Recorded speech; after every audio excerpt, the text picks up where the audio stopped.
नमस्ते भाई बहनों, आप सभी का स्वागत है हमारे वैष्णवी लोकगीत चैनल पे। आज हम आप सभी के बीच फिर से लेकर के आ गए हैं बहुत ही प्यारा, बहुत ही मज़ेदार कहरवा गीत है दोस्तों। आप सभी को कैसा लगेगा कमेंट करके ज़रूर बताइएगा। तो चलिए सुनाते हैं आप सभी को। भरन गईले ना हो भरन गईले ना, ननदोइया बिना पनिया भरन गईले ना, ननदोइया बिना पनिया भरन गईले ना, ननदोइया बिना पनिया भरन गईले ना। पनिया भरन गईली मुर्क कलैया, पनिया भरन गईली मुर्क कलैया, बोलाई देता ना, हाँ बोलाई देता ना, फैजाबाद से ही बैदा बोलाई देता ना, फैजाबाद से ही बैदा बोलाई देता ना। भरन गईले ना हो भरन गईले ना, ननदोइया बिना पनिया भरन गईले ना, ननदोइया बिना पनिया भरन गईले ना।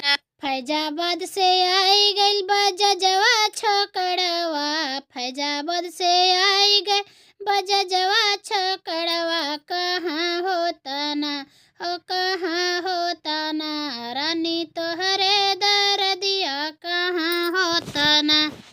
धई के कलैया पूछे बायदवा, धई के कलैया पूछे बायदवा, उखरी परना हाँ उखरी परना, ननदोइया तोर बायदवा उखरी परना, ननदोइया तोर बायदवा उखरी परना।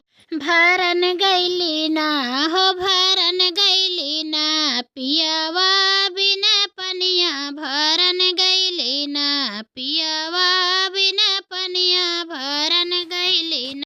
पनिया भरत मोर मुर्क कलैया, पनिया भरत मोर मुर्क कलैया, बोलाई देता ना हाँ बोलाई देता ना।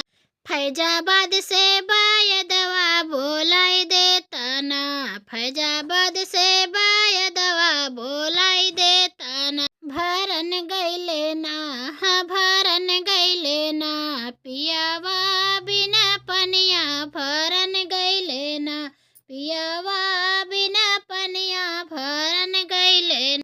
फैजाबाद से आई गए बजजवा छोकड़वा, कहाँ होता ना हो कहाँ होता ना, रानी तोहरे दरदिया कहाँ होता ना। धई के कलैया पूछे मोर हलिया, उखरी परना हाँ उखरी परना, पियावा तोर बायदवा उखरी परना, पियावा तोर बायदवा उखरी परना।